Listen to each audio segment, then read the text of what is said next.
नमस्कार मंडळी. झी मराठीवरील लक्ष्मी निवास मालिका सध्या घराघरात पोहोचली आहे. सध्या मालिकेत जयन जान्हवीचं प्रेम फुलताना दिसत आहे.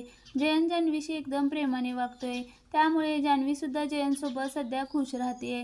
त्यासाठी ती खास जेवण सुद्धा बनवते. परंतु जयनचा चांगुलपणा जास्त दिवस राहत नाही.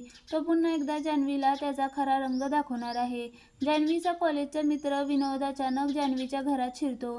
त्याच्या पायाला गंभीर दुखापत झाली असते. ते पाहून जान्हवी त्याला म्हणते, तू इथे कसा आलास? आता केव्हाही माझा नवरा इथे येईल, तू इथून जा. त्यावेळी विनोदच्या मागे पोलीस लागलेले असतात. तो जान्हवीला म्हणतो, माझ्या मागे पोलीस लागले आहेत, मला इथं लपू दे. जयनसोबत पोलीस चौकशीसाठी घरात येतात. तेव्हा जान्हवी विनोदला लपायला सांगते. पोलीस येण्याआधी विनोद लपून बसलेला असतो. पोलीस गेल्यानंतर जयन विनोदला शोधून काढतो आणि त्याला मारहाण करतो. जयंत रागात जान्हवीला हाक मारतो. जयनचं रागवलेलं रूप पाहून जान्हवी प्रचंड घाबरते. तिला काय बोलावं हे सुद्धा सुचत नाही. आता जान्हवी जयंतला कसं सामोरं जाणार? जयंत पुन्हा जान्हवीला काय शिक्षा देणार हे पाहणं मालिकेत महत्त्वाचं ठरणार आहे. झी मराठीने त्यांच्या इन्स्टा अकाउंटवरून मालिकेचा नवा प्रोमो शेअर केला. प्रोमो पाहून नेटकरी चांगलेच वैतागलेले पाहायला मिळत आहे. काही नेटकऱ्यांनी कमेंट्स करत प्रश्न विचारला की जर दार बंद असतं तर विनोद घरात कसं काय आला?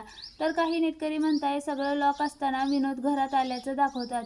असला फालतूपणा दाखवण्यापेक्षा मालिका बंद करा, अशा प्रतिक्रिया नेटकऱ्यांकडून करण्यात येत आहेत.